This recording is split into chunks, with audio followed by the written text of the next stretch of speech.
ఇంకా సజీవంగా ఉన్నాయి. ఆ బాధ మేము మర్చిపోలేదు, ఎవరిని మర్చిపోనివ్వలేదు. అందుకని దానికి సజీవ సాక్షి ఈ రోజున తిరిగి పునఃప్రారంభానికి గౌరవ ప్రధానమంత్రి గారు రాక, ఆ రోజున మహిళలు చేసిన పోరాటం, మీరు పడిన అవమానాలు, మీపై పడ్డ గాయాలు ప్రతి ఒక్కటి మనసులో ఉంది. మీ త్యాగాన్ని మేము మర్చిపోం. మీరు చేసిన త్యాగానికి జవాబుదారీగా ఉంటాం.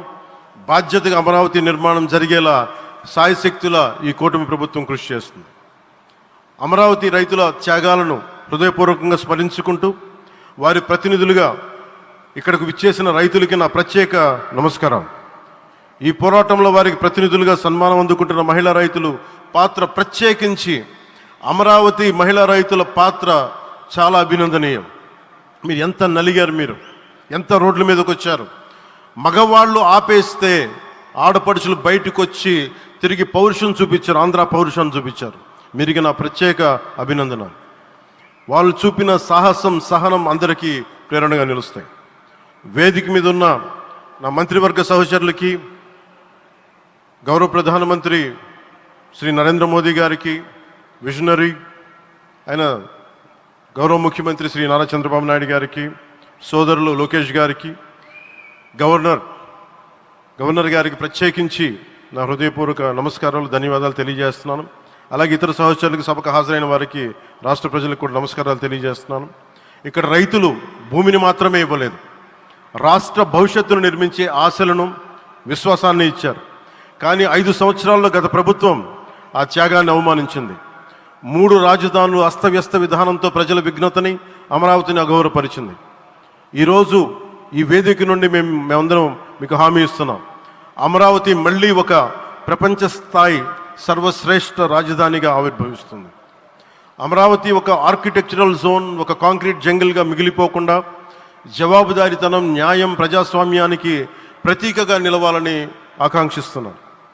కేంద్ర రాష్ట్రంలో అన్ని దశల వారీగా బాధ్యతాయుతంగా అమలు చేస్తున్నాం. కేవలం మ్యాచింగ్ గ్రాంట్స్ ఇవ్వని కారణంగా గత ప్రభుత్వం రాష్ట్రం కేంద్రం నుంచి పొందాల్సిన 1000 కోట్లు నష్టపోయింది. కానీ ఈ ప్రభుత్వం కోఆపరేటివ్ ఫెడరలిజం స్ఫూర్తితోటి, పరస్పర సహకారంతో పనిచేస్తున్నాం. రాష్ట్రంలో రహదారులు, రైల్వే, పారిశ్రామిక రక్షణకు సంబంధించి ఈ రోజున మన అమరావతి కాకుండా రాష్ట్రంలో రహదారులు, రైల్వే, పారిశ్రామిక రక్షణకు సంబంధించి ఈ రోజున 1,07,00,000 కోట్ల విలువైన అభివృద్ధి పనులకి ప్రధాని గారు శంకుస్థాపనలు, ప్రారంభోత్సవాలు చేస్తున్నారు. రాయలసీమలో గుంతకల్ రైల్వే, గోరంట్ల హైవే లాంటి వివిధ కార్యక్రమాలకు, ఉత్తరాంధ్రలో పిఎం ఏక్తా మాల్ లాంటి వివిధ పనులకు ఈరోజు శంకుస్థాపన, ప్రారంభోత్సవం చేస్తున్న ప్రధానమంత్రి గారికి నా హృదయపూర్వక కృతజ్ఞతలు. నేను అవనిగడ్డ ఎన్నికల ప్రచారంలో హామీ ఇచ్చిన దానికి అనుగుణంగా మనందరి ఆశలు మనకి ఆశించిన విధంగా నాగాయలంకలో మిస్సైల్ టెస్ట్ రేంజ్కి ప్రధానమంత్రి గారు ఈ రోజున శంకుస్థాపన జరగడం నాకు చాలా సంతోషంగా ఉంది. Now with Honorable Prime Minister Sri Modi ji and Honorable CM Sri Chandrababu Naidu garu, and together again Amravati will surely become a world-class capital, a 360-degree growth engine for all of Andhra Pradesh. Our youth will no longer have to leave for Bangalore, Chennai or Hyderabad. Soon Andhra Pradesh will create jobs for our people and attract talent from across the nation and the world. దీనికి, అమరావతికి ప్రత్యేకించి ఒక వ్యక్తిని మనం స్మరించుకోవాలి. రాళ్లల్లో, రప్పల్లో ఒక మహానగరాన్ని చూసిన వ్యక్తి, ఒక 20 సంవత్సరాలు ముందుకెళ్ళి చూసిన వ్యక్తి. అలాంటి నాయకులు మనందరం కోరుకున్నట్టుగా ఆయన వెనంటే ఆయన ఉండాలి, ముఖ్యమంత్రిగా ఉండాలి అని మేము ఆశించిన విధంగా ఆయన ముఖ్యమంత్రి అయ్యారు. ఆయన సైబరాబాద్ అనే సిటీని ఎలా నిర్మించారో, ఎంత అద్భుతంగా రూపకల్పన చేశారో, అమరావతి అనే ఈ క్యాపిటల్ని కూడా ఆయన అపారమైన అనుభవంతో, ఆయన దక్షతతోటి, ఆయన గవర్నెన్స్ కేపబిలిటీ తోటి, అడ్మినిస్ట్రేటివ్ కెపాసిటీ తోటి ఇది అద్భుతమైన మహానగరంగా తీర్చిదిద్దుతుంది.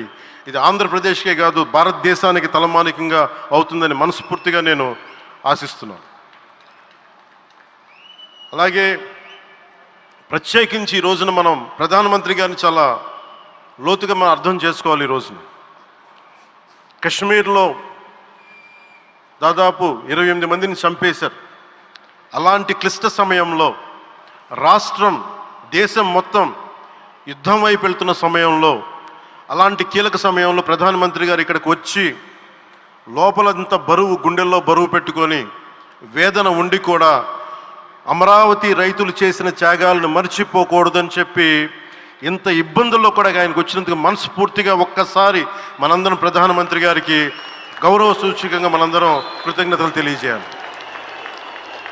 The Pahalgam terrorist attack has been one of the darkest days for the entire country. Even the blood was spilled in Kashmir. The blood spilled in Kashmir, it created tremors in the entire nation. And we had seen it personally, witnessed personally, the pain of the victims. For the Honorable PM Modi ji, he is leading the country through these tough times, and he assured all the citizens with stern action against the perpetrators of terrorism. I know this is very sensitive time, and Modi ji is carrying the nation's burden. Amidst this tremendous difficult movement, Modi ji still gave time and came today to Amravati. This shows his deep commitment to Andhra Pradesh, to the people of Andhra Pradesh, and we are deeply grateful to you, sir. May Lord Bhavani, మన కనకదుర్గమ్మ ఆశీస్సులతోటి వారికి బలాన్ని ఇవ్వాలి, శక్తిని ఇవ్వాలి, మనందరం ప్రార్థిద్దాం. May Lord Bhavani Mata give immense strength to our Honorable Prime Minister Modi ji to lead our nation and bless Bharat, Andhra Pradesh and Amravati. Jai Bhavani, Jai Bharat and Jai Hind.